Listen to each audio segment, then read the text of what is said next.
Cancer, paralysis আৰু আন বহুতো বেমাৰ ৰোগীক নতুনকৈ জীৱনদান দিছে এইজন ব্যক্তিয়ে। হয়, নতুন জীৱনৰ লগত যুঁজিব পাৰিছে কেৱল এইজন ব্যক্তিৰ কাৰণে।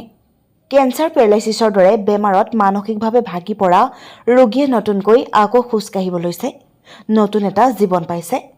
আৰু আন বহুতো বেমাৰত পৰি থকা ৰোগীয়ে সুস্থ হৈছে কেৱল এইজন ব্যক্তিৰ কাৰণে।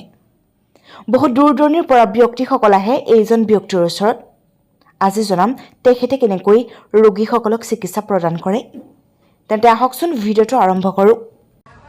যিসকলে বেমাৰত ভুগি আছে, বেমাৰত যিসকলে মুক্তি পাবৰ কাৰণে অপ্ৰাণ চেষ্টা কৰি আছে, সেইসকলৰ বাবে চাবা স্নেক গ্ৰাছে লৈ আহিছে এটা নতুন জীৱন। হয়, ঠিকেই শুনিছে। আজি মই আছোঁ গোলাঘাট বকলাইত আৰু আপোনালোকক আজি দেখাম যে কেনেকৈ বিভিন্ন ধৰণৰ ৰোগ যেনেকৈ কেঞ্চাৰ, পেৰালাইচিছ, চুগাৰ, প্ৰেছাৰ, যিকোনো অন্যান্য বেমাৰৰ কাৰণে ঔষধ আছে আৰু এইটো হৈছে চাবা স্নেক গ্ৰাছ। এই ঔষধবিধে বিভিন্ন ধৰণৰ ৰোগ ভাল কৰিছে। যিবিলাক ৰোগী আছে সেই ৰোগীবিলাকে সেৱন কৰি ঔষধটো ভাল পাইছে আৰু মই আজি আপোনালোকক দেখাম, এই ঔষধবিধ দেখাম আপোনালোকক। মই আছোঁ সেইজন ব্যক্তিৰ ওচৰত যিজনে হাজাৰ হাজাৰ লোকক এই ঔষধ দি পেলাই উপকৃত কৰিছে আৰু প্ৰথমে তেখেতৰ পৰিচয়টো লৈ লৈছোঁ।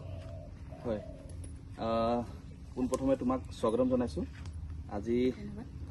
আজি আহিলে আমাৰ এই চাবা স্নেক গ্ৰাছৰ যি আমি কাম কৰি আছোঁ তাৰ বিষয়ে অলপ জনাব খুজিছোঁ।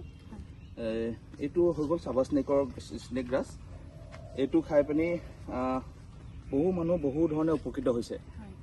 যেনে চুগাৰ হওক, প্ৰেছাৰ হওক, গেছৰ প্ৰব্লেম হওক, কলেষ্ট্ৰল প্ৰব্লেম হওক, liver problem, kidney problem, up to cancer, সকলো ধৰণৰ ৰোগত এই পাতটোৱে আমাক মানে উপকৃত কৰিছে।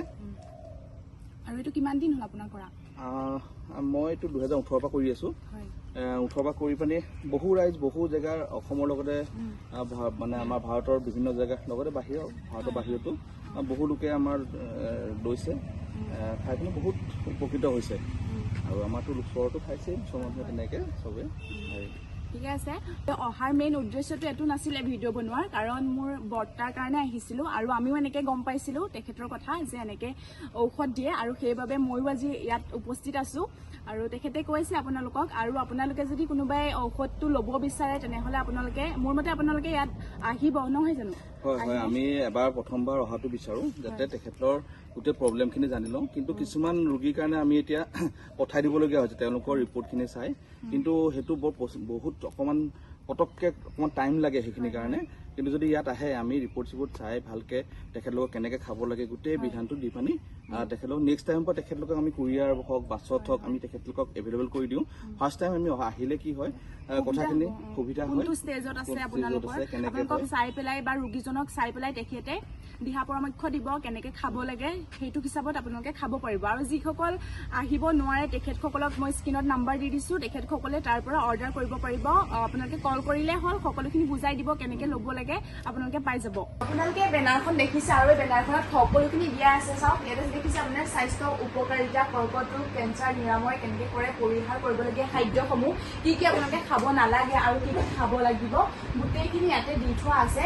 আৰু আপোনাৰ এইখিনি দেখিছে চিকিৎসাৰ বাবে ব্যৱহাৰ কৰা পাতৰ সংখ্যা, কেনেকৈ ক'ত কি খাব লাগিব, আপোনালোক গোটেইখিনি বেনাৰখনত দি থোৱা আছে। আপোনালোকে চাই ল'ব আৰু আপোনালোকে যদি ইয়াত আহে আপোনালোকে ভালকৈ পৰামৰ্শ, ভালকৈ কথা পাতি তেখেতৰ লগত আপোনালোকক ক'ব, তেখেতে সেইমতে আপোনালোকে ব্যৱহাৰ কৰিব, ঔষধটো সেৱন কৰিব।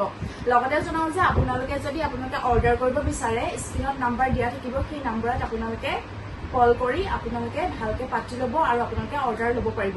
মোৰ মতে আপোনালোকে আহিব, কাৰণ আপোনালোকে যেতিয়া আহিব তেতিয়া আপোনাৰ বেমাৰটো কোনটো ষ্টেজত আছে, কোনটো পৰ্যায়ত আছে, তেতিয়াহে গম পাব।